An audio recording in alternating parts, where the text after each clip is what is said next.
was Philemon? Now, of course, some people pronounce it Philemon. I prefer Philemon. Just sounds better to my ears. But who was he?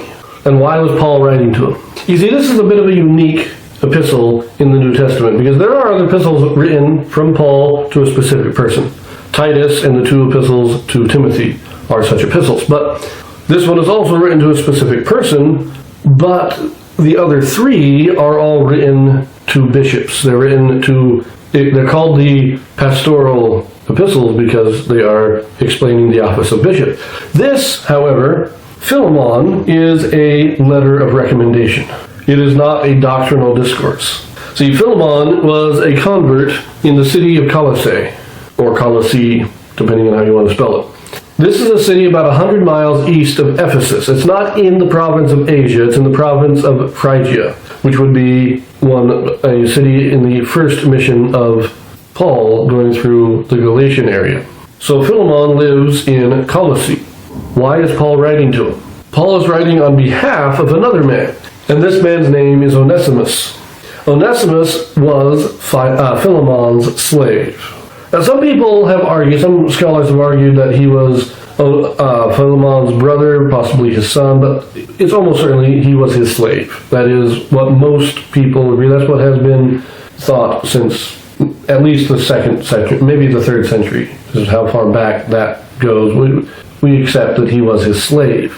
But he has run away, possibly stealing from him on the way. So Onesimus is Philemon's slave. He decides to run away, and as he runs, he robs him, gets some money to pay his way. There's also some indication that Onesimus was not a very hard worker. He wasn't very useful to Philemon as a worker. And so he runs. Now, he comes down into Caesarea. He makes his way down there. And while he's here, he meets Paul. Paul teaches him the gospel, and Onesimus is converted.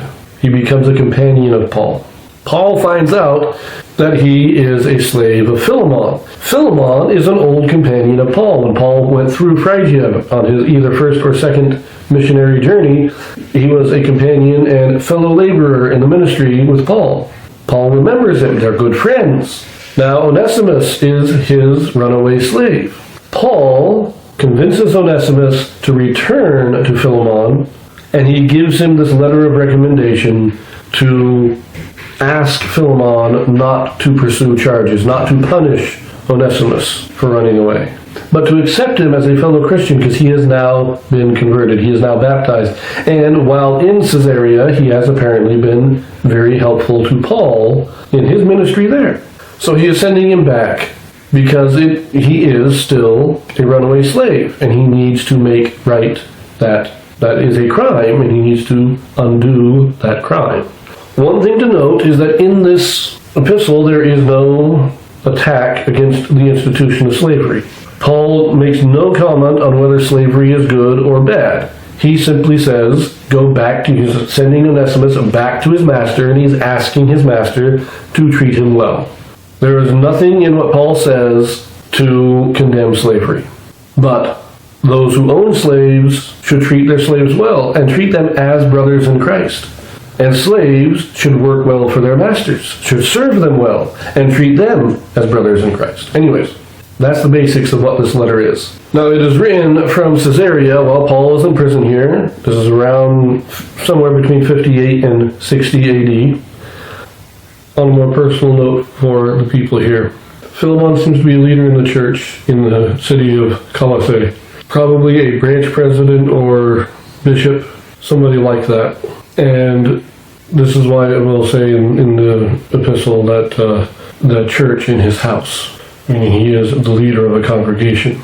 Onesimus himself is also mentioned in the epistle to the Colossians as a fellow laborer with Paul, and commending him to the Colossians for them to accept him. So when he goes back, he's not just going back to reconcile himself with his master Philemon, but to be brought into the church there and made part of the body of saints. Now there is also an Onesimus who is named by Ignatius. Now Ignatius is one of the apostolic fathers, or one of the leaders of the church after the apostles had all died.